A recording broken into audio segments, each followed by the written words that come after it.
All right, everyone, welcome to another 90-day recap chat right here on CBiz Media. This is Irene, Faith, Love, and Trends.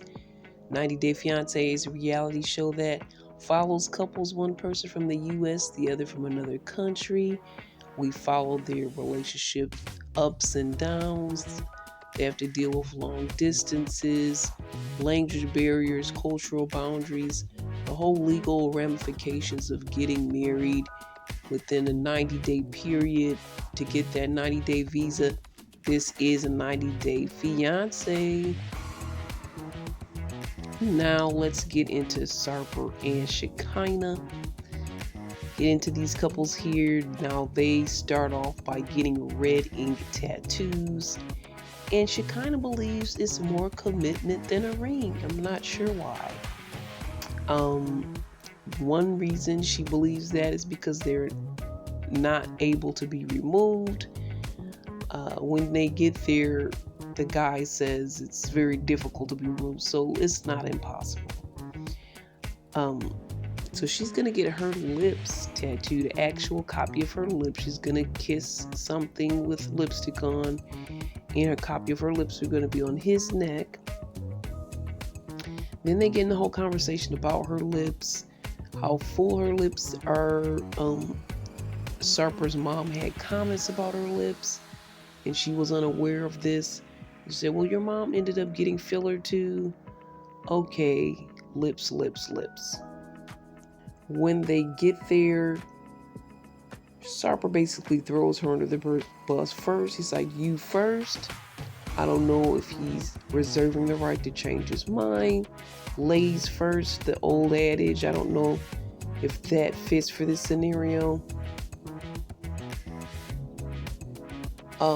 But she says, sure, I see her tattoo is in red, and I barely see his name.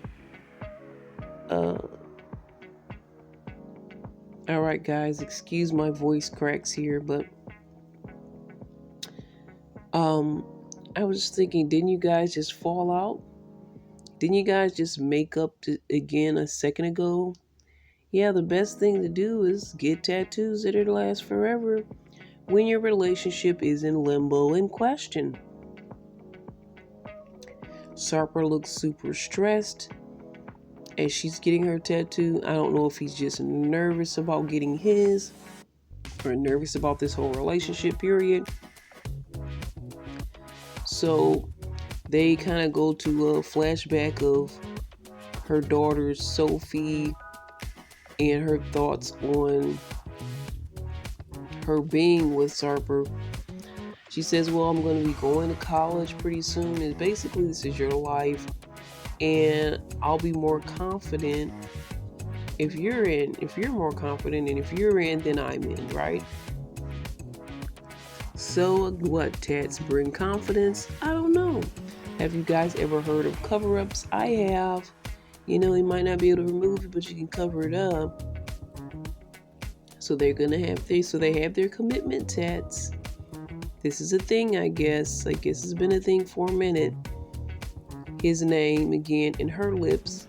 Can't see again his name very well, but you can definitely see her lips on his neck.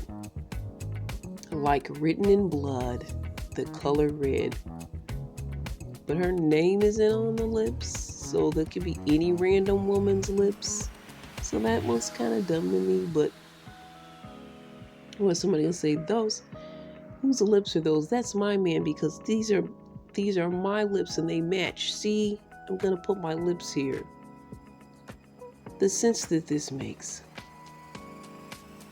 So the two of them decide to meet her friends about the wedding, of course, including Dan.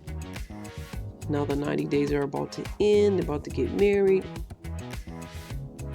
The friends ask, hey, are you getting married? What about the wedding plans? You guys haven't told us anything.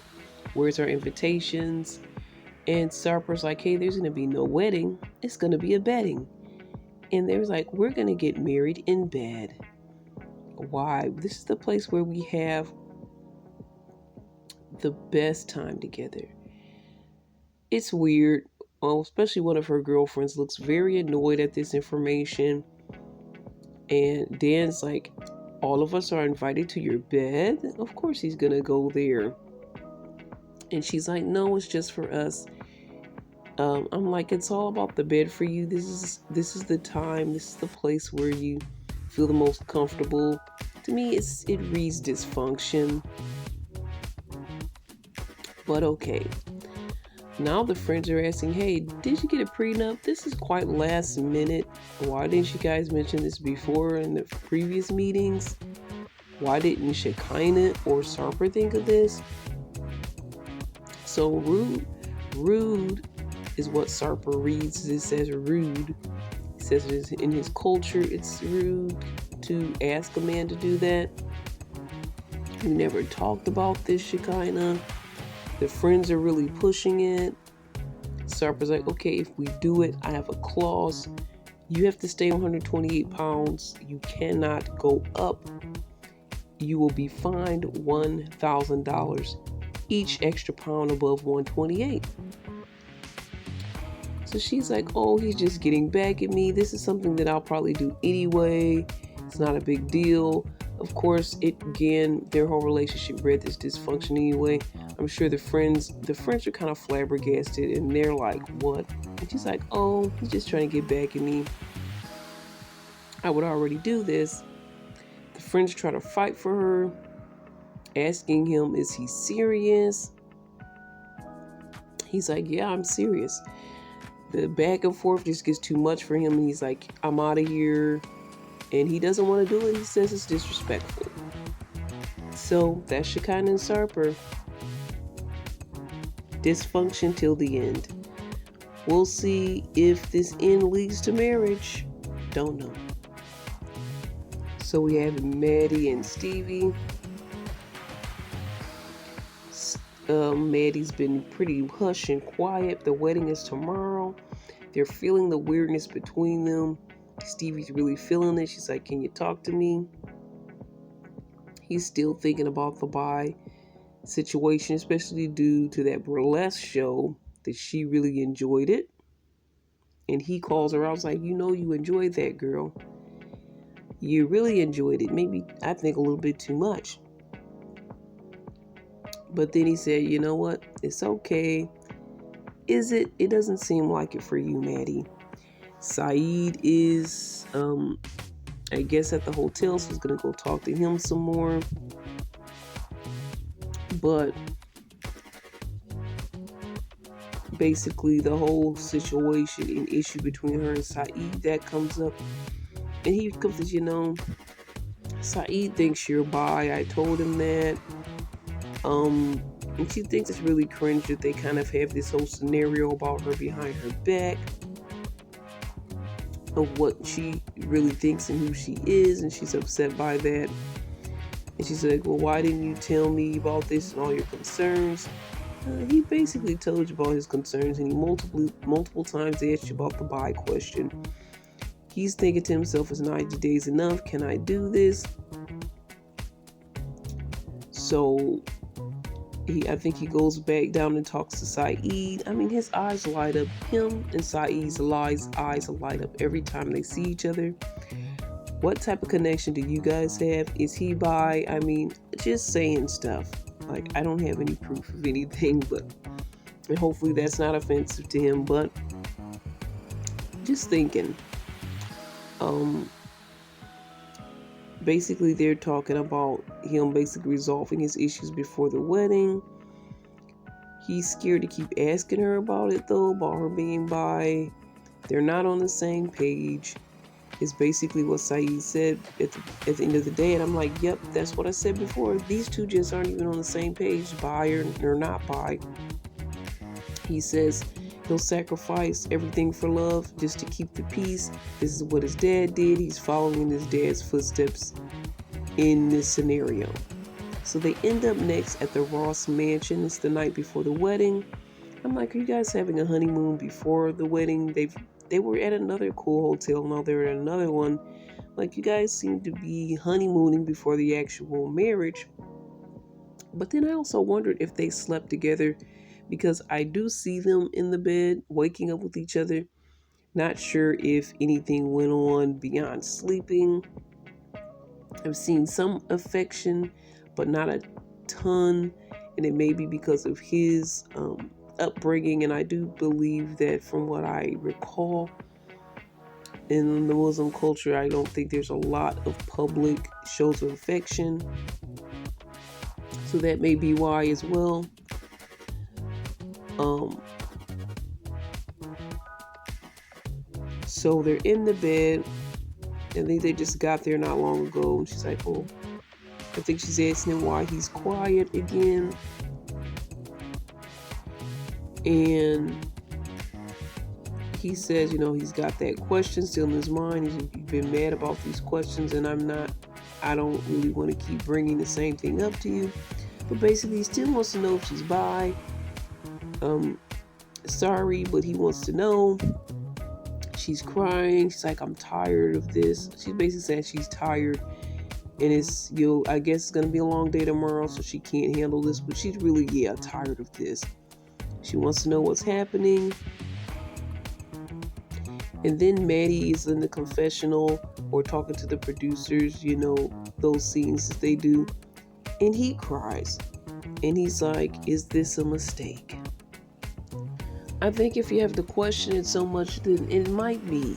It just might be. All right, the throuple, we got Matt, Amani, and Ani/Brenda. That's actually the fourth person. It's like, no, Brenda and Ani are one and the same. And so they discussed the whole Brenda debacle from the other night. They left her there at the restaurant with her friend Ray, her so-called ex, and they're pretty close to going home. But Brenda wants to talk. Doesn't she always? Don't you guys always figure out a reason to stay in this weird throuple thing? Even though there's all the signs in the world that's saying, get out, get out, get out. You keep finding a little sliver of a reason to stay. Because she wants a translator. Oh, she wants to keep everything clear with you guys. So she's going to step it up and get a translator to explain. And Amani's like, the word explain, this is music to my ears. This is her last chance. To me, Matt's making more sense than she does. He's ready to cut her off at any time. But Brenda, she explains her abuse that she's gone through in the past, the divorce struggle that she's in. Her spouse does not want to divorce her, so she's been struggling. She does have the paperwork stating that she is divorced, but it took a lot for her to get to this place. I think that's correct. Or at least she has some type of paperwork explaining that a divorce is in process. I need a bit of clarity on that. But then she explains that's why basically nothing is in her name. Now she has to use that the Ani names, because her name is now messed up because of this divorce and this person won't let her go. So she can't use her own name. And she apologized for not sharing her past. But she's going to be honest from now on. And Matt and Amani's like, no, they give her a throuple hug. And to me, Matt looks like the third wheel this time. It's like they each take turns looking like the third wheel. But I think Ani probably has the most turns looking like the third wheel because of all of her little games she's been playing. Now the introduction to the family is supposed to take place. And this is the biggest test for Matt and Amani to see if she's really for them, and if she denies them, betrays them, as if they're not together in the way that they want to be perceived that they're together, then I guess they'll finally be done. They don't show too much with the throuple. The throuple, they throw us a little spot here, a little spot there. There's not a lot going on with the throuple. I guess there's only so much you can do with the throuple situation. The more people, the less fun, I guess. Anyway, all right, guys, now we have Sean and Aaliyah. And we get to Aaliyah. She's laser hair, removing all of this hair on her legs, and it does look like it hurts a bit. And Aaliyah confirms that it does. It's painful a bit, but it's okay. Sean is bought this beautiful magical gift of pain to Aaliyah, and Aaliyah basically tells, yeah, it does hurt a bit. And in the meantime, Sean says, let me bring a little more pain by delivering this prenup to you. And this is going to make me feel more at ease. It's just to be practical. It's not to be funny. And, just like every 90-day person says is from the other country, do you think I'm going to take all of your money? Do you think I'm going to steal from you? I mean, this is what always the person from the other country says. But he says, I want to be protected. There's too many changes going on with you. I mean, he doesn't completely say it that way, but he's been smart alecky and funny acting with Aaliyah this whole time. This is 1 week before the wedding, 1 week, I guess, pre-wedding, and then this is when you decide to do the prenups. It seems like this is the prenup episode. Anyway, Aaliyah says, do you think, again, I want to steal all your money? Do you think I want to take everything you have, basically? And he's like, no, I just want to protect myself. I have things written in here too that benefit you as well. And Aaliyah just kind of walks away. So let's assume that Aaliyah's thinking about it. Sean is wondering to himself, where is the prenup? Will it be signed? It's the last couple of days before they get married, and Aaliyah's like, this paper has taken over our whole relationship and become everything.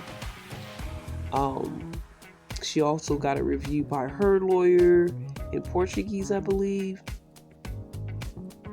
At this time, she just wants to focus on her special day, getting all dolled up and whatnot, not worrying about these legal matters. It's a lot. So in the meantime, the 4th of July is here, and Mom has a 4th of July party. Well, when they come, basically, she's decked out with all of the, United States flag colors and all of this stuff, and the little party streamers and party hats, crowns, and all that. And he brings up the information about the prenup to Mom. And Mom was like, well, let's go back. Let's talk some more about the prenup. And then he said, I think Sean's like, hey, and if she doesn't sign the prenup, this is basically going to be a deportation party. I'm like, he didn't say deportation, but it sounds like a deportation party. He's like, basically, we're going to have a big party and you're going to go back home, basically. So will this be a deportation party or a wedding? Aaliyah, it's up to you. You have the final say. You just have to sign those papers. And Aaliyah's like, I'm taking my time. Of course, they have to build tension for the show, so of course you're going to take your time. Mom does agree, though, that he's worked for a lot of things for his life, and he does need that prenup. Sean, to me, though, is giving cold. I'm not feeling the love. At least Mark did his prenup well. I didn't like the fact that when it comes to Mark and Nina, I didn't like the fact that he kind of, in a way, said, if you go back, I'm gonna keep our daughter Maria here. Kind of didn't like that. But when it came to the prenup part, he was, I think, a little bit more loving in the scenario. Probably one of the best prenup situations that I've seen is Mark and Nina. But most of the time, these don't go well. Will this be the case for Sean and Aaliyah? Time will tell, but there's not much time left. All right, Joan and Greg. Greg comes out in a cow costume. And this is to solidify and be a symbol that The dowry is paid. He paid for the 15 cows so he can be with Joan. That's a part of her culture. It has to be done. So he's done it. She's out there combing out her hair, got the natural fro going. And when she sees him in that, she's like, oh, what is this? And I'm like, yeah, I would ask that too. He's like, basically, I paid the dowry, babe. And she's like, oh, I love you. I'm so proud. And I'm thankful that you respect my culture. Loves, hugs, kisses all around, and a butt grabber. So she again breaks out that fro. I thought she was restyling her hair, but she's keeping that fro, rocking that fro for the bachelorette party. And by the way, Greg loves her fro. So she tells us a little bit about what bachelorette parties are like in her country. Basically, the women get together for a little cake, food at a nice place. They give marriage advice. This is customary.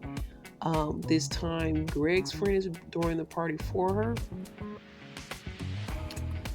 So she decides to go to a strip club. This is what the friend decides.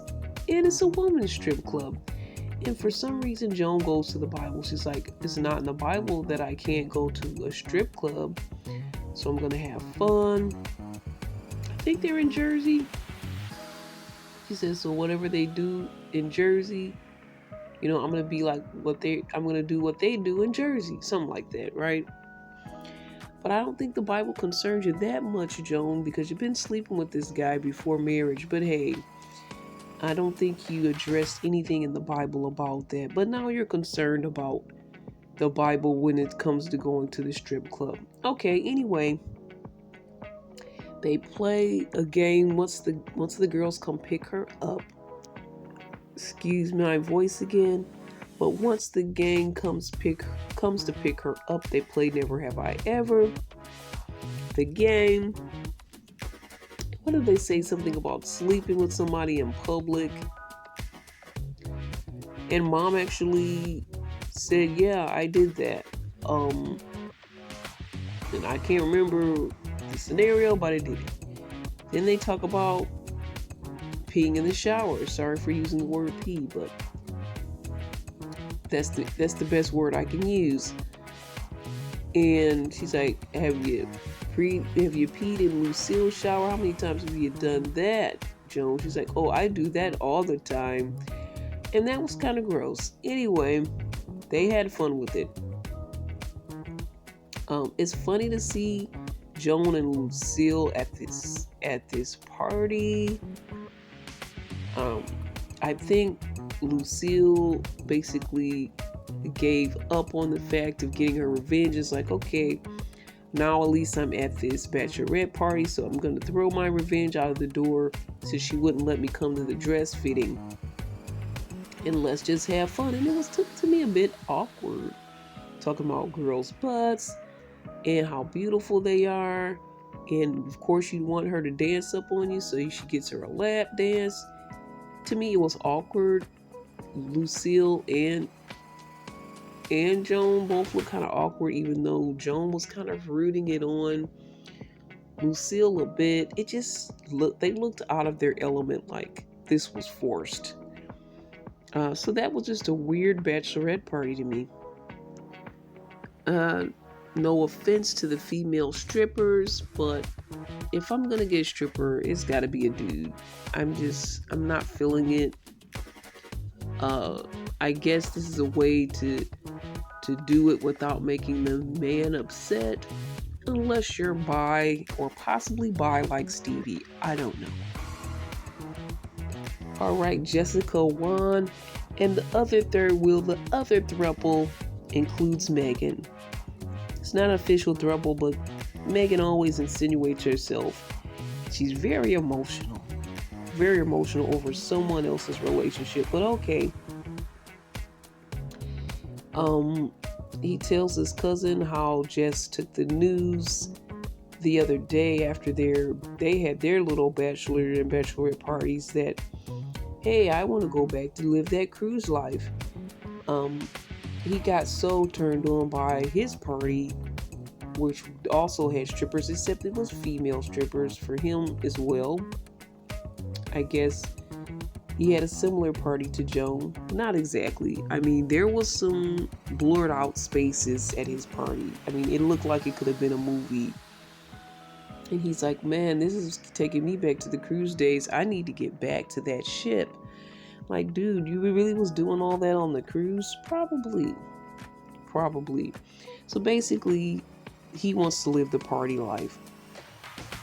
But his cousin says the macho man in him is coming out. He's not working. His wife is taking care of him. You know, he really wants things to be a different type of way. Basically, the cousin's like, Jess needs to see where he's coming from on his side. Okay, cousin. Jess, on the other side, tells Megan about his desire to go back on the cruise. She's not having it. Basically, Jess is not having it. And of course, Megan is really upset, like it's her relationship. And anyway, about last night,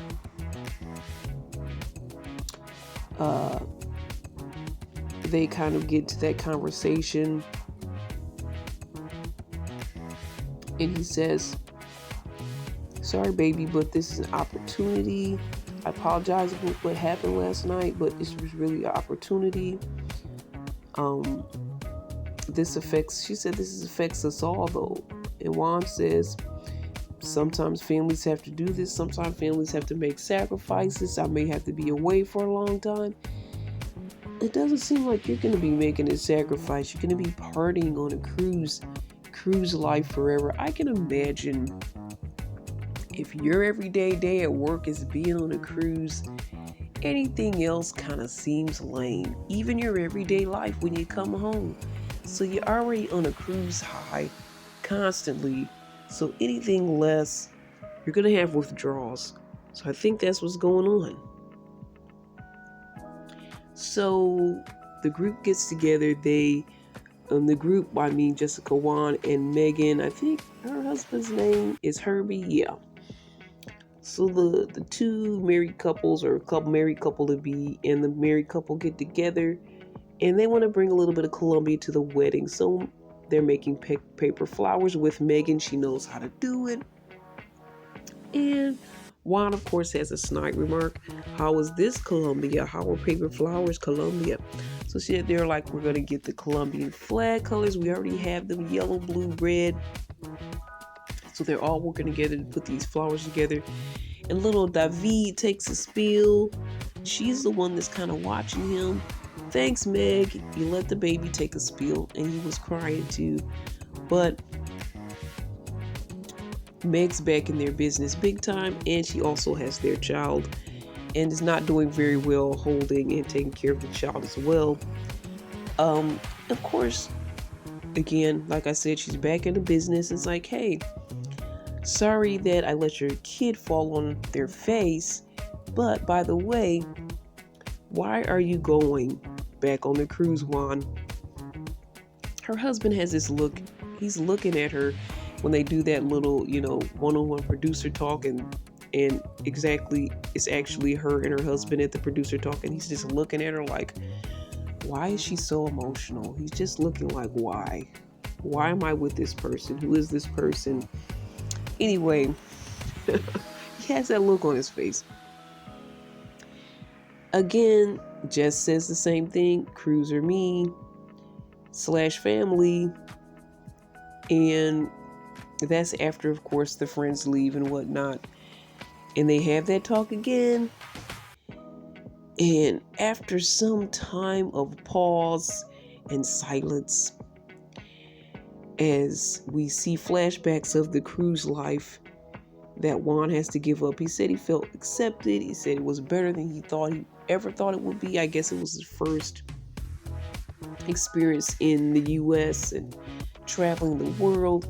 He felt like really good and accepted. Hey, I'm good at this and I get to party every day, but he's gonna have to let that go because he finally chooses, in a heartfelt moment, his actual family. It's gonna be tough to let go of the cruise, but it's time for a change. And that's it, guys. That's it. That's our recap chat for 90 Day Fiance.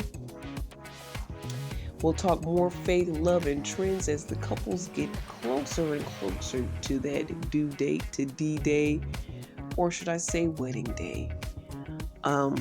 Who's gonna get married? Who's not? There's a lot of question marks in the air, but the time is coming soon. Thoughts, comments, questions, email us at cbiztv@yahoo.com. Check us out on our other platforms at cbiztvmedia.com on our website. We also got other stuff on there. Single Christian Girl.